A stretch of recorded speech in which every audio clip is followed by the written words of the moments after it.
Hello everyone, আপোনালোক সকলোকে মোৰ আন এটা ভিডিঅ লৈ স্বাগতম জনাইছো। এতিয়া সময় প্ৰায় 7 মান বাজিবই হ'ল দেই আৰু এতিয়া মই যাব ওলাইছো স্কুললৈ। আসলতে আজি আমাৰ যোগা প্ৰেক্টিছৰ ক্লাছ আছে। যোগা ছাৰে আজি যোগা প্ৰেক্টিছ কৰাব। আসলতে আমাৰ দুদিন মান স্কুললৈ যাব লাগিব। স্কুলত মানে যোগা আমি কৰি দেখাব লাগিব ষ্টুডেন্ট সকলক। বাকি হেবিলাক আপোনালোকক পিছে পৰে কম হেব কথা দেই। সো এতিয়া যাব ওলাইছো জলদিকে আৰু ভিডিঅটো বলৈ কিন্তু আৰম্ভ কৰছুন আৰু যদি সম্ভৱ হয় আপোনালোকক অকনমান ভিডিঅ দেখাই দিবলৈ চেষ্টা কৰিম। লগতে আজিৰ দিনটোত কি কি কৰা হয় আপোনালোকক দেখাম। হেহে আপোনালোকে ভিডিঅটো সম্পূৰ্ণকৈ চাই থাকিব। তেনেহলে বলকে কিনবা ভিডিঅটো আৰম্ভ কৰো। বন্ধু বান্ধৱীসকল, যেহেতুকে আজি দেওবাৰ সেহে দেখিছেনে চাৰিআলিত মানুহেই নাই আৰু ৰাতিপুৱাও হৈ আছে বাৰু। এতিয়া এয়া মই যোগা মেট সেট লৈ পেলাই স্কুললৈ আহি আছো পামহে আৰু মই ছোৱালী হৈ থাকোতে মানে মাৰ ঘৰতে যোগা মেটখন কিনিছিলো। এমাহ দুমাহ মান যোগা কৰিছিলো যদিও বৰ বিশেষ এইখনৰ ব্যৱহাৰ নহল। আজিহে উচিত ব্যৱহাৰ হৈছে দেখিছে নহয়। স্কুললৈ লৈ আহিছো একেবাৰে যোগা মেট আৰু এয়া সবেই দেখিছেনে ষ্টুডেন্ট বিলাকে যোগা কৰি আছে। আপোনালোকক অকনমান ভিডিঅৰ জৰিয়তে দেখাবলৈ চেষ্টা কৰিলো। 4 5 6 7 8 9 10 ফাইনালি গাইস ঘৰ আহি পাই গলোহি আৰু আই যাওঁতে একো খাই যোৱা নাছিলো। এনেকুৱা বেছি ভোক লাগিছিল হয়। এতিয়া চাহ কাপ বনাই খাম ধুনীয়াকে। তাৰপিছত দেখাই দিম আপোনালোকক কি কি কৰা হয় চাই থাকিব। মিষ্টাৰে মোক ক্লাছৰ পৰা আনিবলৈ যাওঁতে এয়া মিঠাই লৈ আহিছিল লালমোহন। তাতে এয়া গাখীৰ চাহ একাপ আৰু লালমোহন মজা লৈ আছো আৰু মই হাজবেণ্ডক কৈ আছো যে মই যোগা কৰি আহি সুগাৰ ইনটেক কৰি আছো। হেয়াই আৰু পেট আৰু মুখ এই দুইটাৰ মানে কম্বিনেশনটো বৰ বেয়া জানেনে। মুখৰ লোভ সামৰিব নোৱাৰে নহয় জানো। গাখীৰ চাহ কাপ মোৰ বহুত বেছি প্ৰিয়।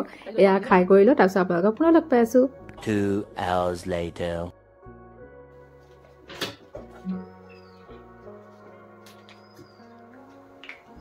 যোগা ক্লাছলৈ যাওঁতে ধুনীয়াকৈ গা ধুই গৈছিলোৱে। তথাপিতো মোৰ চুৰ ধুই পেলাই গাটো ধুই আহিলো, নহলে ঘামিলে বৰ অশান্তি লাগে। এতিয়া এয়া অকনমান চিৰাম লগাই দিছো। চুলিখিনি কাটি কাটি চুটিয়ে কৰি পেলালো চাওকচোন। এই স্কুললৈ যাওঁতে মানে বৰ দিগদাৰ লাগে চুলিখিনি বান্ধিবলৈ, সেইকাৰণে চুলিখিনি এনেকৈ কাটি পেলালো আৰু বাকী নিজৰে খেতি দীঘল কৰি থাকিব পাৰিম আৰু নহয় জানো। মই কিন্তু এটা কথা লক্ষ্য কৰিছো দেই, যেতিয়া আমাৰ চুলিখিনি চুটি হৈ থাকে তেতিয়া কিন্তু চুলিখিনি বৰ বিশেষ নকৰে, কিন্তু দীঘল হৈ থাকিলে ইমান বেছি চুলি সৰে। আচৰিত কিন্তু নহয় নে। মোৰ ক্ষেত্ৰত কিন্তু হয়, যেতিয়া মই চুলিখিনি চুটি কৰিছো চুলি সৰাটো প্ৰায়ে কমি গৈছে দেই। এতিয়া চাওক এয়া দেখিছেনে তিতা চুলিতে চুলি আঁচুৰি দিছো যদিও এয়া চাওক চুলি নাই সৰা এডালো। সঁচাকৈয়ে দেই কিবা এটা কাম কৰি থাকিলে যে ঘৰৰ কামবিলাক কৰিবলৈ একেবাৰে সময় নাপায়। মোৰ স্কুল যোৱা বুলিয়ে কামবিলাক কৰিবলৈ আচলতে সময় নাপাওঁ।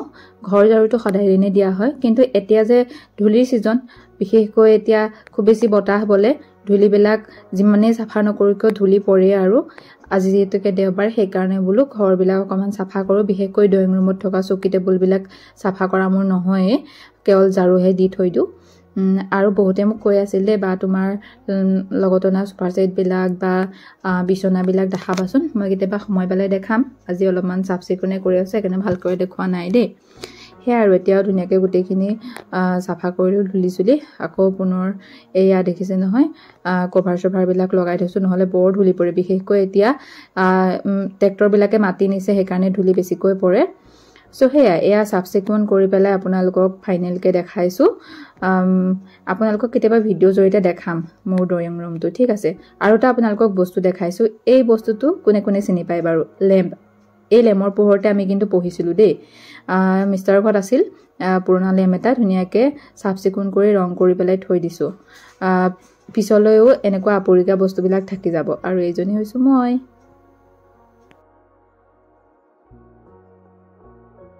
গাইছ আজি ড্ৰয়িং ৰুমটো অকণমান চাফা কৰিলোঁ দেই, আৰু চোফাবিলাকত ইমান ধূলি পৰি আছিলে সেইকাৰণে অলপমান চাফা কৰি থৈ আহিছোঁ। মানে এনেকুৱা বতাহৰ দিনত কি হয় খুব বেছিকৈ ধূলি উৰে, আৰু আমাৰ এইফালে মানে ট্ৰেক্টৰে এতিয়া ইমান বেছিকৈ মাটি অনা নিয়া কৰি আছে নহয়, মানে খিৰিকী খুলিবই নোৱাৰি, ধূলি একদম পোট খাই যায় চোফাখিনি। সেইকাৰণে অকণমান চাফা কৰি থৈ আহিলোঁ। আজি দেওবাৰ বুলি মুঠতে যি যি কাম আছে গোটেইখিনি কৰি পেলাম বুলি ভাবিছোঁ ৰাইজ। এয়া ঘৰৰে বগৰী একদম হাতেৰে ছিঙিব পৰা অৱস্থাতে আছে চাওকচোন এয়া অলপমান ছিঙি ললো আৰু আগতীয়াকৈ অলপমান শুকুৱাই থোৱা আছিল এইখিনি পকি গৈছে চাওকচোন এতিয়া পকাখিনি অলপমান বাছি পেলাই ভালদৰে চাফচিকুণ কৰি পেলাই ৰ'দত উলিয়াই দিছো আচাৰ বনাম আজি দেই এয়া কাৰ বাৰু লোভৰ পানী পৰিছে যদি খাবলৈ মন গৈছে আমাৰ ঘৰলৈ আহি যাব এয়া চাওকচোন বগৰীখিনি ধুনীয়া লাগিছে নহয় নে মোৰ যে দেখিয়ে খাওঁ লাগিছে 6 hours later Hello everyone, good evening. কি কৰি আছে আপোনালোকে? এতিয়া পিছে good evening লগা নাই আৰু ৰাতি হ'ব হ'ল মানে 8:30 বাজি গ'ল আৰু আজি ভাবিছো মানিমুনি বনাও আজি পথাৰৰ পৰা অলপমান মানিমুনি বুটলিটো আৰু ফুলৰ টাব এটাতে ইমান ধুনীয়াকৈ সতেজকৈ মানিমুনি লাগি আছিল নহয় নিজে হোৱা মানিমুনি দেখি একদম খাওঁ লাগি গৈছিলে আৰু মই ছোৱালী অৱস্থাত থাকোঁতে মানে মাৰ ঘৰত থাকোঁতে মা আৰু মই দুইজনীয়ে মিলি পেলাই ধুনীয়াকৈ মানিমুনি বনাই খাওঁ মাছৰ লগত পিছে আজি মাছ নাই কাৰণে একদম চিম্পলকৈ বনাই খাওঁ যিহেতুকে মানিমুনি পেটৰ কাৰণে বহুত বেছি উপকাৰী সকলোৱেতো জানেই সেইকাৰণে কৈও কেনেদৰে মানিমুনি খাব পাৰি আজি মই আপোনালোকক দেখাম আৰু সকলোৱে নিজৰ ষ্টাইলত বনায় ময়ো নিজৰ ষ্টাইলত কেনেদৰে বনাওঁ সেইটোহে দেখাবলৈ লৈছোঁ দেই মানিমুনি আৰু সিম্পলকে আলু লগতে বনাম আৰু গাইস এপলে চাওকচোন আমাৰ ৰকিক চানা খাবলৈ লাগে একদম হাতেৰে দেখুৱাই আছে চানা লাগে বিছনাত উঠি গৈছে দেখিছেনে এইয়া দুটামান দি দিয়াত খাইছে আপোনালোকৰ কুকুৰেও বাৰু এনেকুৱা ধৰণৰ চানা জাতীয় বস্তু বা অন্য ধৰণৰ বস্তু খায়নে চাওকচোন আৰু লাগে চাই আছে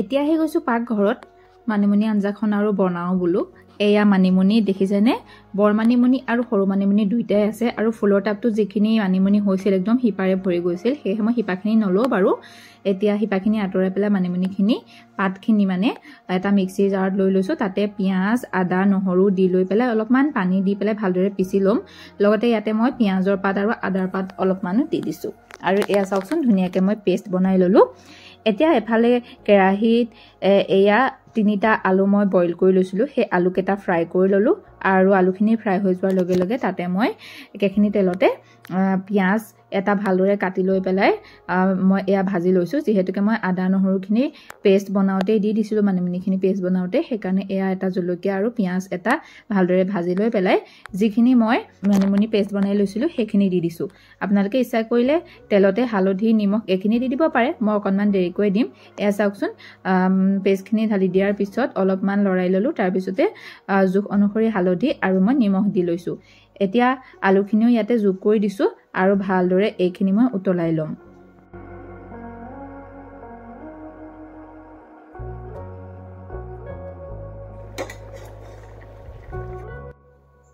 এয়া চাওকচোন মানিমুনি আঞ্জাখন ধুনীয়াকৈ মই উতলাই আছো আজি আলুখিনিৰ লগতে মই দুটুকুৰা কাঠালু দিছিলো কাঠালুখিনি যদি ভাঙি দিয়া হয় জোলখন খুব ধুনীয়া ডাঠ হৈ পৰে এয়া চাওকচোন ডাঠ হৈ পৰিছে মই আলুখিনি ধুনীয়াকৈ ভাঙি দিলো আৰু এয়া আমাৰ মানিমুনি আঞ্জাখন খাবলৈ ৰেডি হৈ গৈছে যদিও মাছ দিয়া নাই কিন্তু গুণটো ইমান ধুনীয়া আহিছে নহয় ইয়াতে মই অকনমান জিৰা গুৰি আৰু অকনমান মিট মছলাৰ গুৰিও ইয়াতে দি দিছো চাওকচোন আপোনালোকে ইচ্ছা কৰিলে নিদিবও পাৰে ইচ্ছা কৰিলে দিবও পাৰে বহুতে দিয়ে বহুতে নিদিয়ে আৰু এতিয়া মই আৰু অকনমান পানী দি পেলাই এইখিনি আৰু 2 মিনিট মান সময় উতলাই লোৱাৰ পিছত গেছৰ ফ্লেমটো অফ কৰি দিম মানিমুনি আঞ্জাখন খাবলৈ আমাৰ ৰেডি হৈ পৰিব তেনেহলে আজি সিম্পলকে ভাত খাস খাই লো তাৰ পিছত আপোনালোকক আকৌ লগ পাই আছো বন্ধু-বান্ধৱীসকল ভাত খাই আজৰি হৈ আহি এতিয়া অকনমান বহিছো আৰু এই বহাৰ সময়কতে ভাবিছো স্কিনখনৰ অকনমান পেম্পাৰ কৰোচোন পিছে এতিয়া সময় প্ৰায় 11 মান বাজিবই হ'ল দেই যদিও সময় হৈছে আজি বলো নহয় অকনমান নিজৰ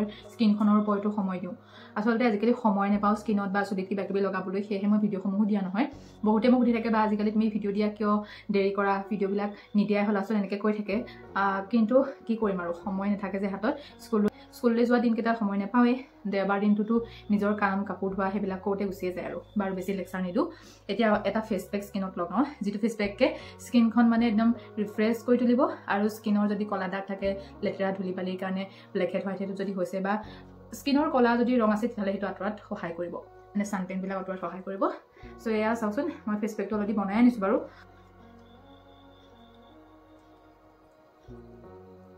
এয়া চাওকচোন মই ধুনীয়াকৈ ফেচ পেকটো স্কিনখনত লগাই লৈছোঁ এতিয়া স্কিনখন অকণমান স্কাৰ্ব কৰিম এই ফেচ পেকটোৰ সহায়তে মানে এই ফেচ পেকটো লগালে স্কাৰ্বৰ কামটো হৈ যাব লগতে ফেচ পেকৰ কামটো হৈ যাব দেই আৰু মই আপোনালোকক এই ফেচ পেকটো কেনেদৰে বনাব লাগে দেখাম বাৰু তাৰ আগতে ইয়াৰ যিখিনি উপকাৰিতা সেইখিনি জানি লওকচোন বাৰু আপোনালোকে বন্ধু বান্ধৱীসকল আজি মই এই ফেচ পেকটো বনাবৰ কাৰণে যিকেইটা বস্তু ব্যৱহাৰ কৰিছোঁ এই বস্তুকেইটাই আমাৰ স্কিনখন খুব ধুনীয়াকৈ চাফা কৰিব মানে এতিয়া কেনেধৰণে স্কিনখন বাৰু চাফা কৰিব আচলতে আমি বহুত দিন যেতিয়া স্কিনখন এক্সপলিয়েট নকৰোঁ তেতিয়া ধূলি বালিৰ তৰপ এটা আমাৰ স্কিনত বহি যায় সেই ধূলি বালিৰ তৰপটো আঁতৰিব নাকৰ ওচৰত কলা কলা কেতিয়াবা চাবচোন ফুটফুটকে যে বা বগা বগাকে ফুটফুটকে কিবা এটা লাগি থকা নিচিনা লাগে যাক কোৱা হয় হোৱাইট হেড আৰু ব্লেক হেড সেইখিনি আঁতৰ হ'ব আমাৰ স্কিনত যদি কিবা কাৰণত আগতে স্কিনখন কলা পৰিছে সেই কলাৰ পৰা স্কিনখন অলপ হলেও আঁতৰিব বা স্কিনখন চাফা আৰু বগা হৈ পৰিব লগতে স্কিনখন ময়শ্চাৰাইজো হ'ব